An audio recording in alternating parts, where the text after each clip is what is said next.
Subscribe करें और bell दबाएं ताकि कोई खबर रह न जाए।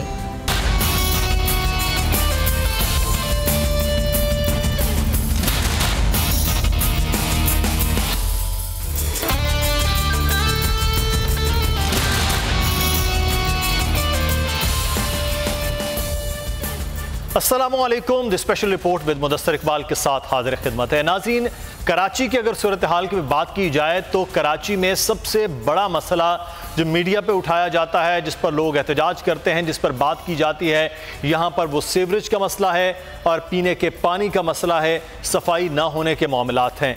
इन तमाम तर की जिम्मेदारी का तयन करते करते ही वक्त गुजर गया है कि किसकी जिम्मेदारी है। पाकिस्तान तहरीक इंसाफ की हुकूमत जो वफाक में है, उसके MNA सबसे ज़्यादा अगर किसी शहर से मुंतखब हुए बड़े शहरों की बात कर रहे हैं तो वो फिर कराची है। कराची में जब उनको मैंडेट दिया गया तो लोग सवाल कर रहे थे कि कराची की हालत तो वैसी है जैसी पिछले 5 सालों में नजर आई, आप लोगों ने क्या किया है। तो इसी असना में एक वफाकी वजीर उठते हैं और कराची क्लीन मुहिम का आगाज कर दिया जाता है। वो बल्दियाती हुकूमत के साथ यानी कि मेयर कराची के साथ मिलकर इस सफाई को शुरू करते हैं, लेकिन ये सफाई शायद हो नहीं पाती है। जब वो सफाई मुहिम का आगाज करते हैं तो मालूम होता है कि पेचीदगियां बहुत ज़्यादा हैं, ये काम इतना सादा नहीं है। लेकिन उन पर यह इल्ज़ाम लगाया गया कि वो जो कचरा नालों में पड़ा था उनको सड़कों पर बिखेरने का, पार्कों में डालने का सेहरा जो जाता है वो वफाकी हुकूमत के सर है। इसी असना में यह मामला इतना पेचीदा हुआ कि वफाक से एक खबर आ गई, एक बात होगी वफाकी वज़ीर कानून की जानिब से। फ़ारूक नसीम साहब ने 149/4 की बात कर ली, जिसके बाद एक पूरा हंगामा खड़ा हो गया कि कराची को क्या वफाक कंट्रोल में लाना चाहता है, आईनी तौर पर क्या ऐसा मुमकिन है। और इस तमाम तर अमल में पाकिस्तान तहरीक इंसाफ के साथ मुत्तहिदा कौमी मूवमेंट शामिल थी। उसके अलावा सिंध के अंदर जो GDA के जमातें हैं उन्होंने इस बात की शदीद मुखालिफत भी की, बल्कि पीर पगाड़ा साहब ने कहा कि यह गलत इकदाम हो रहा है, इससे सिंध को किसी भी तरह तकसीम नहीं होने देंगे। बहरहाल इस पे फौरी तौर पर यह कहा गया कि यह सिर्फ वज़ीर कानून की ही राय हो सकती है, इस पर हुकूमत का ऐसा कोई मामला नहीं। उसके बाद वज़ीर कानून ने भी ये कह दिया कि हम तो सिंध की तकसीम के खुद खिलाफ हैं, हम तो ये नहीं चाहते हैं, ये मामला कुछ और है, इस पर बैठ के भी आप बात कर सकते हैं। लेकिन इससे पहले आपको याद होगा कि आज से 6 माह पहले सिंध के अंदर तब्दीली की बात हो रही थी कि वज़ीर आला तब्दील हो सकते हैं, कुछ MPS शामिल हो सकते हैं। तो ये सिंध की तरफ रुख क्यों रखा हुआ है पाकिस्तान तहरीक इंसाफ ने, आज हम इस पर बात भी करेंगे। हमारे साथ फैसल अजीज़ खान साहब चीफ न्यूज़ ऑफिसर हैं, सीनियर एंकर पर्सन है, तजज़ियाकार है। बहुत शुक्रिया फैसल अजीज़ साहब आपके वक्त का। हमारे साथ उज़्मा कारदार साहिबा members of assembly Pakistan Tehreek Insaf की रहनुमा हैं, तर्जुमान है। बहुत शुक्रिया उज़्मा कारदार साहिबा आपके वक्त का। पाकिस्तान पीपल्स पार्टी के सीनियर रहनुमा और पीपल्स पार्टी सिंध के सदर निसार खोड़ो साहब ने भी हमें ज्वाइन किया है। खोड़ो साहब आपका भी बहुत शुक्रिया। खोड़ो साहब, मैं सबसे पहले आपसे बात कर लेता हूँ। 149 की बात तो अब तकरीबन ख़त्म हो चुकी, उसके बावजूद कल वज़ीर आला सिंध जो है करीब यही वक्त था 4 बजे वो बात दोबारा से कर रहे थे कि 149 के हवाले से अगर कोई बात हुई तो अगर सिंध को नुकसान पहुंचाने की बात हुई तो वफाक को भी नुकसान पहुंच सकता है। आपको लगता है कि ऐसा फिर कोई एडवेंचर होने जा रहा है कि अगर ये दोबारा बात हो रही है? अगर कोई एडवेंचर करेगा तो वो मिस एडवेंचर हो जाएगा। अच्छा, मिस एडवेंचर। मैंने हमेशा यही कहा कि जब यहाँ लोकल गवर्नमेंट भी अपने बनाए हुए कानून के तहत जब चल रही हो, जब सूबाई हुकूमतें भी चल रही हों, जब अमन अमान भी बेहतर हो, जब एफर्ट्स भी लिए जा रहे हों, चाहे सफाई के हों या डेवलपमेंट के हों, तो 149 फरोगे तकसीम ने ये आइडिया दिया। ये वही बात है जो वो कहते रहे थे कि हम कानून और आइन के सहारा लेकर हुकूमत को डिस्टर्ब करेंगे। पहले गवर्नर रूल की बातें हो रही थी, वो नहीं हो सकें, ठीक है। फिर जी चली बात की जी फॉरवर्ड ब्लॉक है, और फॉरवर्ड ब्लॉक है वो फुस हो गया, वो कहीं बात दिखाई नहीं दी। फिर ये बात निकली जिसमें इस फरोगे तकसीम को जो आइडिया देना था उसको उन्होंने हेडलाइन बना दिया। ये 149 इन्वोक नहीं हुआ। असल मसला जो कमेटी बनाई गई, उस कमेटी के आनन फानन मीटिंग की उन्होंने, और मीटिंग करने के बाद उन्होंने प्रेस रिलीज ये जारी की कि हम वफाक को रिक्वेस्ट कर रहे हैं कि कराची को अपने कब्जे में ले लें। अपने कंट्रोल में ले ले।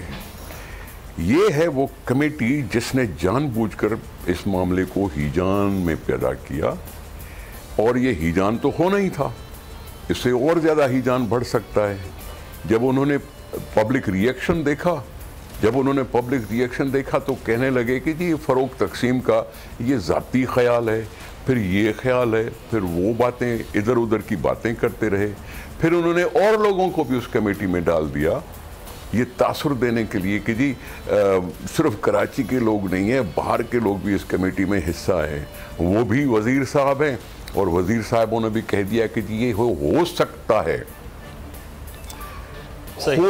है वफाक ये कर सकता है। लेकिन वफाक ये करने की जो कोशिश में है, मैं समझता हूँ ये सारा कुछ कश्मीर के इशू से डाइवर्ट करने की कोशिश थी। सही, सारी कौम लगी हुई थी, उसमें सिंध भी थी, ये सारी कौम इसमें लगी हुई थी कि जी हम पाकिस्तान की और उन कश्मीरी भाइयों के साथ में कुछ दिखाएं करके इसको डाइवर्ट करने के लिए। मैं इस पे बात कर लेता हूँ उज़मा कारदार साहिबा से। उज़मा कारदार साहिबा, क्या मामला है कि एक मैंडेट दिया गया है पाकिस्तान पीपल्स पार्टी को सिंध में, पहले कभी वहाँ तब्दीलियों की बात हो रही थी, वो छटे हैं मामला, तो फिर ये वाला सिलसिला शुरू हो गया है। हुकूमत का फोकस अपने मामलात पर होना चाहिए। वज़रा जो कराची से हैं या यहाँ पर मेंबर नेशनल असम्बलीज़ हैं या मुत्तहिदा कौमी मूवमेंट के साथ मिलकर इस किस्म के एडवेंचर क्यों कर रही है आपकी जमात? जी मुदस्सिर, बहुत शुक्रिया आपने मुझे इनवाइट किया। पहले तो जो पीपल्स पार्टी के जो तर्जुमान आपने बुलाए हुए, मुझे बड़ा अफसोस हुआ उनकी बात सुन के। यही तो हम रोना रो रहे हैं कि खुदारा आपने अगर कोई तहरीक चलानी है या कोई आप किसी कॉज के लिए निकलना चाहते हैं तो वो बयानिए में आपका कश्मीर कॉज होना चाहिए। इस वक्त आपको पता है कि प्राइम मिनिस्टर की और हमारी हुकूमत की सारी तर तवज्जो जो है वो कश्मीर कॉज पे है। ये अपने पहले गिरबान में तो झांक के देखें ना कि ये सिंध में कर क्या रहे हैं। इन्होंने पिछले 10 साल में जो करप्शन है उसको इंस्टीट्यूशनलाइज कर दिया, और ये मैं नहीं कह रही, है आपकी JIT रिपोर्ट कह रही है जो कि बनी थी आपके सुप्रीम कोर्ट में। तो ये इनसे पूछें कि ये कराची जो कि दिल है पाकिस्तान का, जहाँ से 65% रेवेन्यू आता है, उसके साथ इन्होंने क्या तमाशा किया हुआ है। वहाँ के लोग बेचारे जो हैं वो 8-8 आंसू रो रहे हैं। पहले तो वहाँ पे अमनो अमान का काल था, इन्होंने वहाँ पे मिलिटेंट ग्रुप्स की वजह से सारा बदमनी फैलाई हुई थी, और बोरीबंद लाशें और पता नहीं क्या कुछ आपने देखा। और वो फिर आपने जिस देखा कि फिर वफाक को ही आना पड़ा, और वो सनसेट क्लॉज के बाद आपकी जो फौज है और आपके जो रेंजर्स हैं उनकी मदद से फिर अमनो अमान बहाल हुआ कराची में, वरना तो वहाँ पे लोगों की ज़िंदगी अजीरन हो गई थी। अब इन्होंने जनाब उसको कचरे का एक बहुत बड़ा ढेर बना दिया है। असल में बात यह है मुदस्सिर कि इनका वोट बैंक नहीं है कराची में। कराची में या तो इनको, आपको पता है वो दूसरी पार्टी है, या 14 सीटें इस दफ़ा PTI को भी मिली हैं। तो ये जानबूझ के इनकी एक साजिश है कि कराची को हम डिप्राइव रखेंगे। आप कभी जरा उनसे पूछें कि जितनी मेजर मिनिस्ट्रीज हैं जो कि लोकल बॉडीज के साथ जिनकी इंटरेक्शन होती है वो इन्होंने अपने कब्जे में की हुई हैं। वो लोकल बॉडीज को तो 1 टका इन लोगों ने दिया, वो तो रोते फिर रहे हैं आपके जो मेयर हैं कराची के। तो इन लोगों ने हाल इनका ये, जब पीछे बारिशें हुई हैं तो कराची सारा डूबा हुआ था, और बिलावल जो है वो संजरानी साहब को डी-सीट करने के लिए इस्लाम पाकिस्तान पीपल्स पार्टी का है, चूँकि सिंध में उनकी हुकूमत है। निसार खोड़ो साहब बहुत संजीदा, बहुत समझदार और बहुत हरदिल अजीज़ वज़ीर भी हैं और रहनुमा भी हैं और कारकुन भी हैं, और बहुत चीज़ें बहुत अच्छी तरह जानते हैं। लेकिन जाहिर है कि बहुत सी चीज़ें ग्राउंड के ऊपर बहुत मुख्तलिफ हैं। कराची को अब MQM ने चलाया, अब PTI ने कचरा उठाने की कोशिश की, अब पाकिस्तान पीपल्स पार्टी कह रही है 21 तारीख से हम कचरा उठाएँगे। मैं ये गारंटी से कहता हूँ, रिकॉर्ड पर कहता हूँ, पाकिस्तान पीपल्स पार्टी की हुकूमत कराची से कचरा नहीं उठा सकेगी। अच्छा, मुमकिन नहीं है। स्ट्रक्चरिंग इस शहर की इस तरह की है कि पॉसिबल नहीं है। इस शहर के अंदर 6 कंटोनमेंट्स हैं। पहले इस शहर की जो स्ट्रक्चरिंग है उसको देखें, उसके बाद देखें आपके पास इख्तियार कितना है कचरा उठाने का।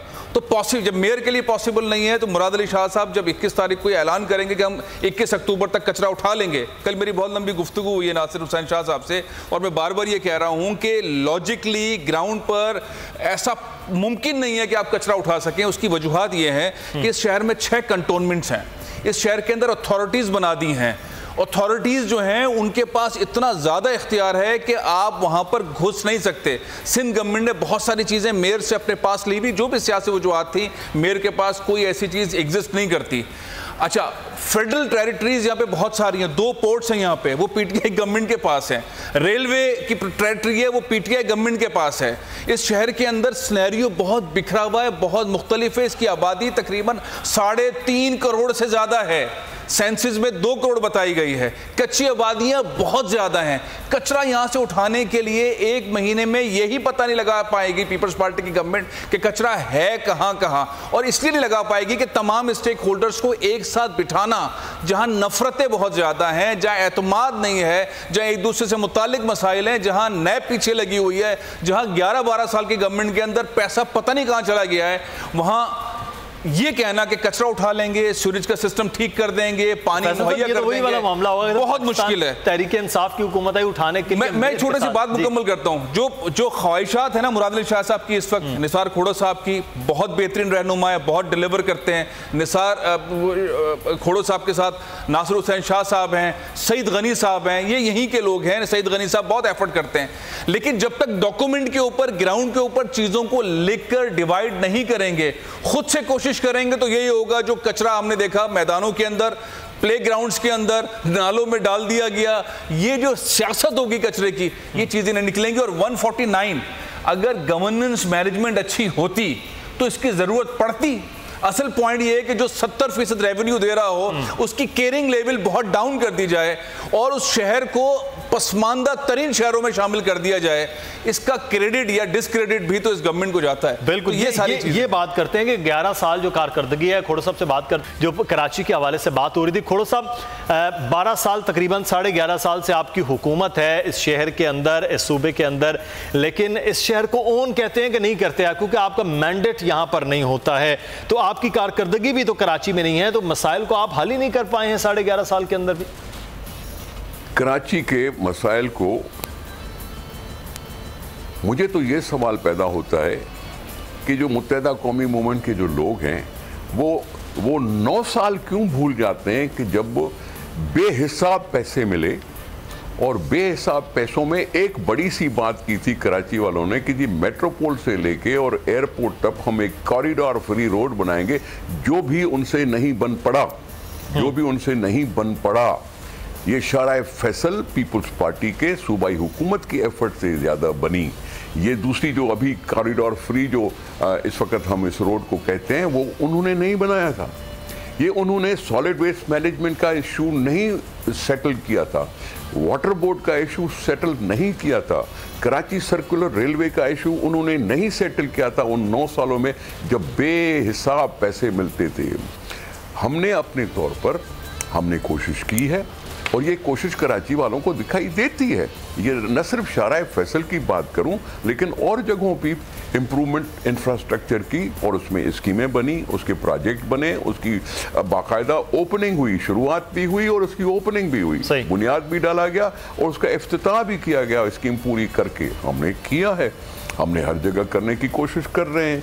हमने कानून बनाया जिसमें डिसेंट्रलाइजेशन है, हमने कारपोरेशंस को अपने अख्तियार दिए कि वो अपने अख्तियार को इस्तेमाल करते हुए। लेकिन थोड़ा सा मैं आपसे सवाल करूंगा, लोकल गवर्नमेंट एक्ट ही ऐसा आपने बनाया था, इस वक्त में इख्तियार ही नहीं है, चाहे वो मेयर कराची हो, मेयर हैदराबाद हो, सखर का हो, उनके पास अगर इख्तियार ही नहीं है खोड़ो साहब, तो फिर वो क्या कर सकते हैं? आपने तो एक्ट ही ऐसा बना दिया। अभी इसकी अगर बात कर रहे हो तो मुशर्रफ साहब ने भी यही कहा था ना कि जी डिसेंट्रलाइजेशन हो। हमने भी यही किया। कराची में पहले 4 ज़िले थे या 5 ज़िले थे, हमने उसको एक और ज़िला बढ़ा दिया, एक कारपोरेशन और बढ़ा दी, कोरंगी बना दिया, दूसरी चीज़ें बना दी, बनाया ना ये इसलिए डिसेंट्रलाइजेशन। असेंबली ने कानून पास किया जो सबके सामने गया, असेंबली के सामने पेश किया गया। उसमें मेट्रोपोलिटन कॉर्पोरेशन को कितने अख्तियार हैं, डिस्ट्रिक्ट जो हैं उनके इख्तियारात कितने हैं, ये सारी वजह है उस कानून में। और उस कानून को राइज किए हुए अभी 3 साल तो हो गए हैं, 4 साल तो हो गए। ये कानून किसी ने, एमक्यूएम ने या किसी और ने किसी कोर्ट में कंटेस्ट भी नहीं किया। सही, अगर किया भी तो कोर्ट की तरफ से फैसला नहीं आया कि ये कानून गंदा है या खराब है, इसको बंद करो या यूं करो या यूं करो। कानून राइज है, कोर्ट ने भी देखा, कोर्ट ने भी कहा कि असेंबली ने कानून बनाया है। चले, ये तो अब कानून है, उस कानून के तहत ही मेयर होंगी तो वो चलते रहेंगे। अच्छा उस्मा कारदार साहिबा, ये मामला कराची के हवाले से है। सवाल तो आप पर भी उठता है कि जब से मियां शहबाज शरीफ साहब गए हैं पंजाब के अंदर, तो मुख्तलिफ इदारों की कारकर्दगी जो है वो ना होने के बराबर हो गई है। आपके भी वज़ीर आला जो हैं वो अभी लर्न कर रहे हैं, वो अभी सीख ही रहे हैं। कभी आपके मुशीर कभी आकर उनको निकाल दिया जाता है, कोई आकर तर्जुमान इस्तीफे दे रहे होते हैं। वहाँ पर भी मामला तो वैसे ही हैं जैसे सिंध के अंदर इस वक्त चल रहे हैं। मुदस्सिर, मुझे लगता है कि आपने ये जो डिसइंफॉर्मेशन सेल खोला हुआ है ना मोहतरमा मरियम नवाज ने, आप भी शायद उसको फॉलो ज्यादा करते हैं। देखें बात जी, आपके मुशीरों ने इस्तीफा दिया है, आपको निकाला गया है। हाँ, हम तो वो खबर की बात कर रहे हैं जो बाकायदा हुआ है। ठीक है, वो बिल्कुल वो नहीं, वो देखें, अगर कोई वो अपनी मेंबर टीम के बदलना चाहते हैं, चाहे वो प्राइम मिनिस्टर हो या चीफ मिनिस्टर, तो उनका सवाबदीद है, वो कर सकते हैं, ऐसी कोई बात नहीं है और होता भी रहता है। देखें, ये जब हमें दे के गए हैं तो 1100 अरब का खसारा था पंजाब में, आपको मालूम है इस चीज का। और 40 जो डिपार्टमेंट्स थे जिनकी आप बात कर रही हैं, टोटल उनके लिए 5 अरब छोड़ के गए थे। सही। हमने जो 8 महीने का पहला बजट बनाया, हमने इनकी तरह ड्रामेबाजी नहीं की। हम 85 अरब का वो हमारा डेवलपमेंट का बजट था जो कि हमने पूरा यूटिलाइज किया। ये लोग इसके बरक्स 635 अरब का इनका तरक्याती बजट था और यूटिलाइज इन्होंने सिर्फ 411 किया। उसमें से ज़्यादा जो है इनकी मनी लॉन्ड्रिंग में चला गया, इनके उन मंसूबों में चला गया जो इन्होंने जनूबी पंजाब से सारे फंड्स निकाल के जो ऑरेंज ट्रेन में डाल दिए और जो इनकी 56 कंपनियों में की आनियों जानियों में चला गया। तो इनकी तो ये कारकर्दगी है। और अब भी हमारा 355 अरब का जो डेवलपमेंट फंड है, हम ज़्यादा वो मंसूबे मुकम्मल कर रहे हैं जो कि जिनके ये फीते काट के चले गए थे, क्योंकि वो भी तो टैक्स पेयर का पैसा लगा हुआ है ना। इनकी तरह हम नहीं करते। जो कार्डियोवैस्कुलर जो इंस्टीट्यूट था वजीराबाद में, वो चूंकि परवेज लाई ने स्टार्ट किया था तो इसलिए वो आज तक नामुकम्मल पड़ा हुआ है। हम इनकी तरह नहीं है कि वो जो फूड स्ट्रीट थी जो किसी और ने बनाई थी वो बंद करके तो हमजा शहबाज की जो पट्टी के साथ वो एक दूसरी जगह ले जाके मुंतकिल कर दी। हम वो तमाम DHQs, BHQs, वो जो स्कूलों की मुरम्मत, जो एग्जिस्टिंग हमारे पास चीज़ें थी जिनका कोई पुरसाने हाल नहीं था, हम ये पैसा वहाँ पे लगा रहे हैं। फिर इसके अलावा देखिए हमारे शेल्टर होम्स कितने बन गए हैं। हमारा एहसास प्रोग्राम पूरे पंजाब में उसकी इम्प्लीमेंटेशन शुरू हो गई है। आपको इसके समरात, आप जो पंजाब ग्रोथ स्ट्रेटजी जो है वो अगर पढ़ें किताब तो इंशाल्लाह ताला अगले 5 महीने में जो इस वक्त 2.5 से 3% हमारा ग्रोथ रेट है वो इंशाल्लाह ताला 5 से 6 तक चला जाएगा। मुकम्मल कर लें, जो अधूरे छोड़े हुए हैं जैसे लाहौर में ऑरेंज लाइन है वो भी आप मुकम्मल कर लें, उस पर तो कोर्ट के भी ऑर्डर हैं और आप अपना मंसूबा ऑरेंज लाइन जो है वो तो हमारे गले का एक हमारा एक वाइट एलिफेंट है। बिल्कुल, अब तो वो आधा है, अपने बजट आधा है उसके वो व्हाइट एलिफेंट की आधा बना हुआ है, आधा नहीं बना हुआ। वो तो कौम पर इस वक्त जो है बहरहाल बोझ है। फैसल अजीज साहब, दोनों शहर, एक शहर में आप एक अरसे से यहाँ रह रहे हैं, रिपोर्ट कर रहे हैं, एक एक चीज़ के बारे में जानते हैं। लाहौर आप जाते हैं, वहाँ पे चीज़ें देख रहे हैं। मैं क्योंकि 2 सूबों में 2 बड़े शहरों के हवाले से बात कर रहे हैं, आपको लग रहा है कि चीज़ें वैसी स्मूथ हैं लाहौर में जैसी मियाँ शहबाज शरीफ साहब के बाद ये एक बेहतर गवर्न हो रहा है और ये सिर्फ प्रोपेगेंडा है जो बुज़दार साहब के हवाले से किया जा रहा है कि वो काम नहीं कर पाते हैं? देखिए, मैं आपकी इसलिए राय ले रहा हूँ कि एक न्यूट्रल राय हो जाएगी। कराची और लाहौर का मवाजना करें decade wise, 80s, 90s, 20s और ये चौथी डिकेट है। इसके अंदर कराची 80s, 90s में ओवरटेक बहुत आगे था लाहौर से, बहुत आगे। और कराची इस वक्त मेरे ख्याल है बहुत पीछे है लाहौर से, बहुत ज़्यादा पीछे है। एयरपोर्ट से निकलने के बाद जो एहसास होता है कराची में आने वालों को और लाहौर एयरपोर्ट से, अल्लामा इकबाल एयरपोर्ट से एहसास जो होता है लाहौर पहुंचने वालों को, वहाँ की आम शाहराहों के ऊपर जो एहसास होता है, यहाँ की अहम तरीन शाहराहों पर जो एहसास होता है बहुत बुरा है।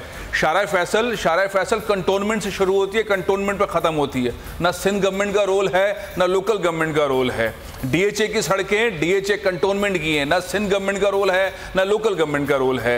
यहाँ तो बनाने का तो क्रेडिट बहरहाल पाकिस्तान पीपल्स पार्टी की हुकूमत को है, उन्होंने अंडरपासेस बनाया पूरी। नहीं, मैं ये नहीं कह रहा कि बिल्कुल, आपने सवाल किया कि लाहौर और कराची, जिस तेजी से कराची को तरक्की करना चाहिए था, वहां सूरत हाल ये है कि दी इकोनॉमिस्ट की इंटेलिजेंस विंग की रिपोर्ट है कि कराची 140 शहरों में से 136वें नंबर पर है, जहां सूरत हाल ये है कि कचरा, गंदगी, पानी, बिजली, इंफ्रास्ट्रक्चर, ट्रांसपोर्ट, ट्रेन नेटवर्क कुछ एग्जिस्ट नहीं करता।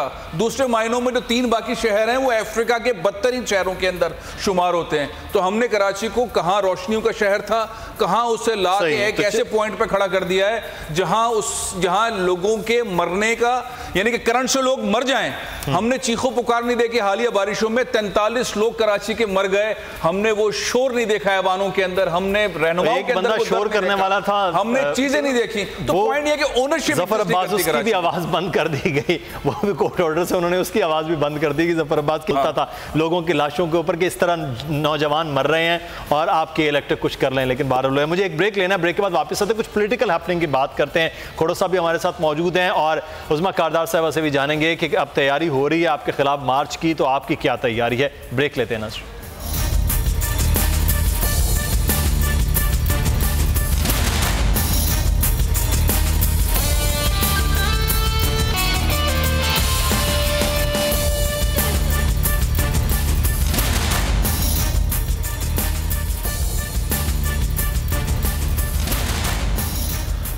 ब्रेक के बाद आपको खुशामदीद कहते हैं। पहले एक अहम खबर से आपको आगाह करते चलें कि घोटकी में देहातियों का मुबैना चोरी के इल्ज़ाम में नौजवान पर तशद्दुद, गोली मार दी गई। घोटकी में यह अफसोसनाक वाक़या पेश आया, चोरी के मुबैना इल्ज़ाम पर नौजवान पर तशद्दुद किया और गोली मार दी गई। पुलिस वाले नौजवान को अस्पताल ले जाने की बजाय वीडियो बनाते रहे। ज़ख्मी नौजवान पुलिस मोबाइल में तड़प तड़प कर दम तोड़ गया। तो घोटकी के इलाके से ये खबर आपको दे रहे हैं, जहां पर पुलिस वाले पहुंचे लेकिन देहातियों ने पहले तशद्दुद का निशाना बनाया, फिर उसके बाद चोरी के मुबैना शख्स पर गोली मार दी और पुलिस वाले वीडियो बनाते रहे। और पुलिस मोबाइल में जब उसको डाला गया तो वहीं पर तड़प तड़प कर यह नौजवान अपनी जान दे गया। और प्रोग्राम में बात करेंगे कुछ सियासी सूरत हाल के हवाले से। उज़मा कारदार साहबा, आज आपका एक केस था पाकिस्तान तहरीक इंसाफ का, मरीम नवाज साहबा उसमें कामयाब हुई। इलेक्शन कमीशन ने उनको पार्टी का नायब सदर बनने का अहल करार दे दिया है। ये क्या मामला हुआ? आप लोग तो केस लेकर गए थे, बड़े मजबूत समझा जा रहा था कि ये मलाइका बुखारी साहबा कह रही थी कि बड़ा मजबूत केस है और वो नहीं बन सकती हैं। वो तो अब कहा जा रहा है कि मेंबर सूबाई असम्बली भी बन सकती हैं। उज़मा कारदार साहबा, यानी कि मेंबर असम्बली भी बन सकती हैं। मुदस्सर, यही मैं सवाल आपसे भी करूंगी। देखें, वो एक मुजरिम है इस वक्त और वो इस वक्त जेल में बैठी हुई हैं और अब मुझे नहीं समझ आती कि इलेक्शन कमीशन वालों ने क्या सोच के ये फ़ैसला जो है वो उनके हक़ में हो गया है। क्योंकि एक आम जो शख्स है, कोई भी जो सेंसिबल शख्स है, अगर उससे पूछा जाए तो वो तो यही कहेगा कि जो मुजरिम है, जो जेल में है, जो सज़ा याफ्ता है, वो उसको आप कैसे उठा के तो एक पार्टी का आप चेयरमैन बना दें, चेयरपर्सन बना दें। बहरहाल ये फ़ैसला है और अब पार्टी इसको हर मुख्तलिफ ज़ावियों से दोबारा इस पर गौर करेंगे और देखेंगे कि इसका क्या और हम कर सकते हैं। क्योंकि ये वैसे मतलब इनका तो कोई वो बनता नहीं है। आपको कानूनी सुकम लग रहा है इलेक्शन कमीशन के कानून के अंदर, या आपको लग रहा है कि इलेक्शन कमीशन कहीं जानिबदार हो रहा है? ये तो अब हमारे लॉयर्स को देखना पड़ेगा, क्योंकि मेरे तो ख्याल में ये कोई कानून में कोई लूप होल है जिसकी वजह से उन्होंने ये डिसीजन मरीम नवाज के फेवर में दे दी है।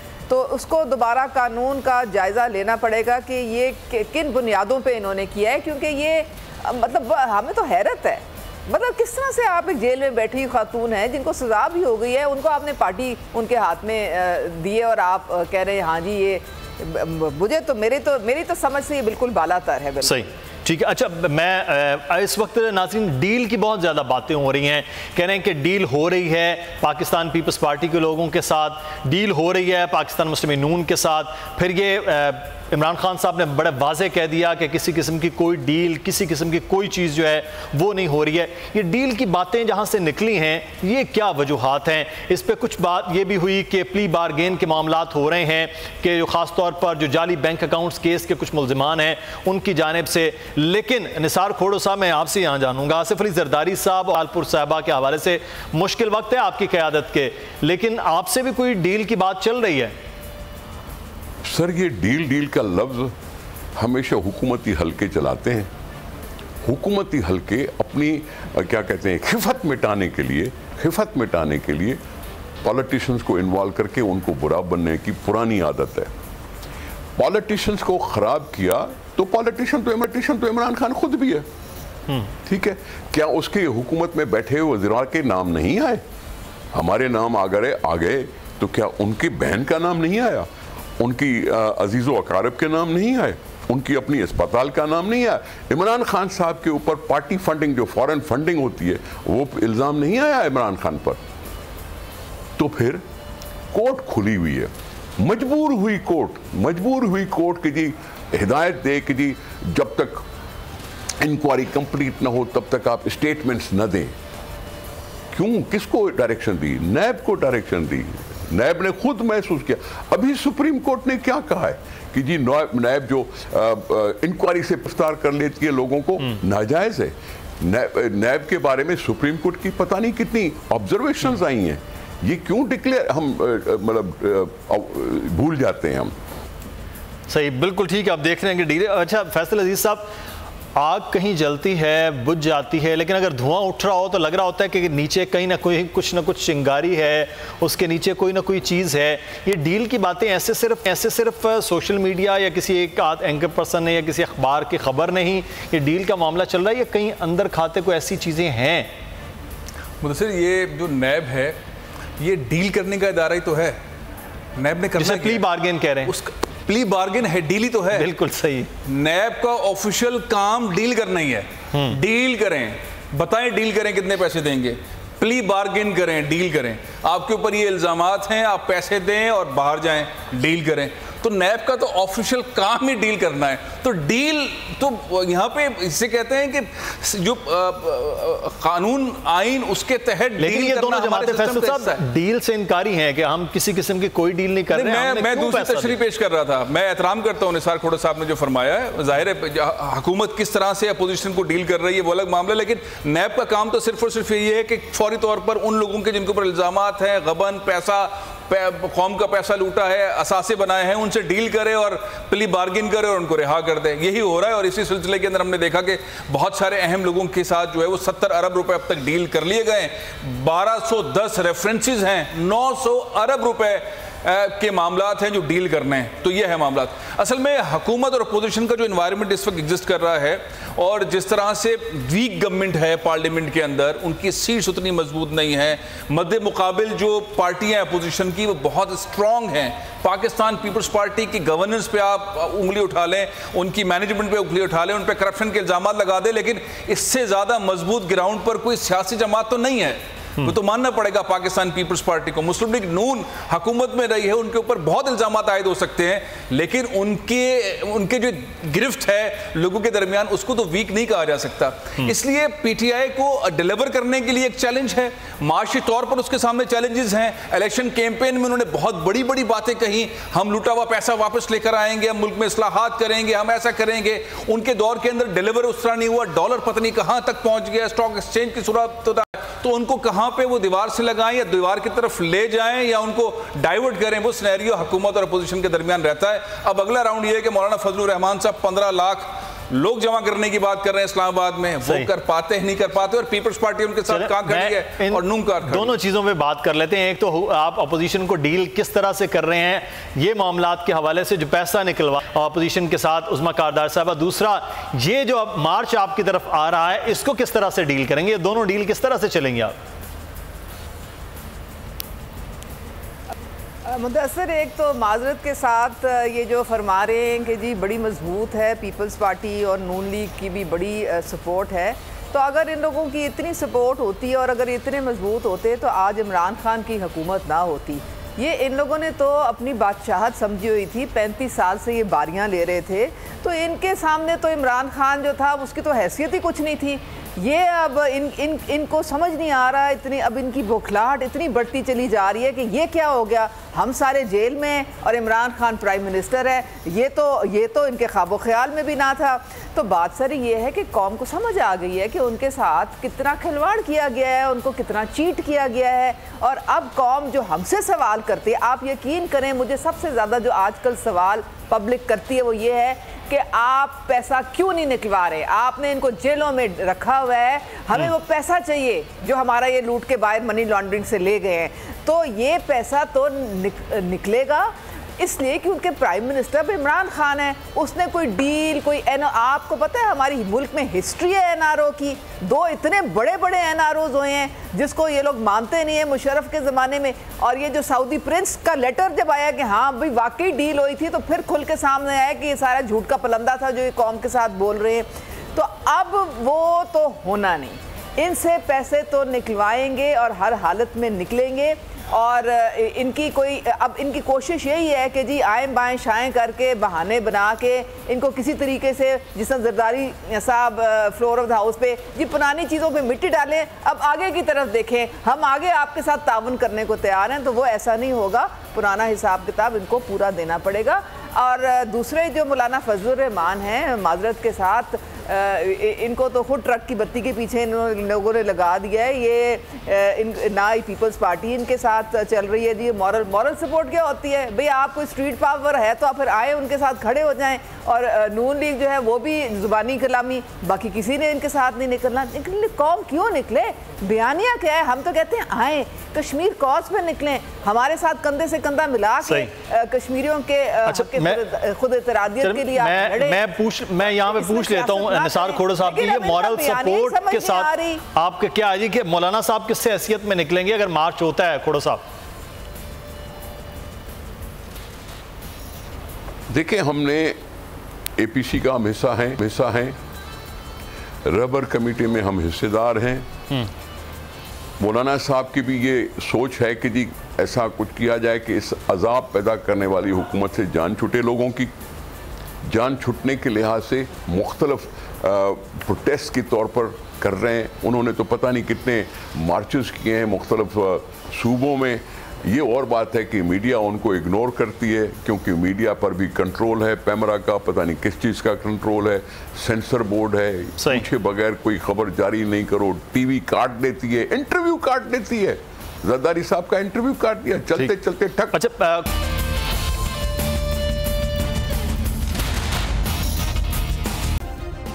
सब्सक्राइब करें और बेल दबाएं ताकि कोई खबर रह न जाए।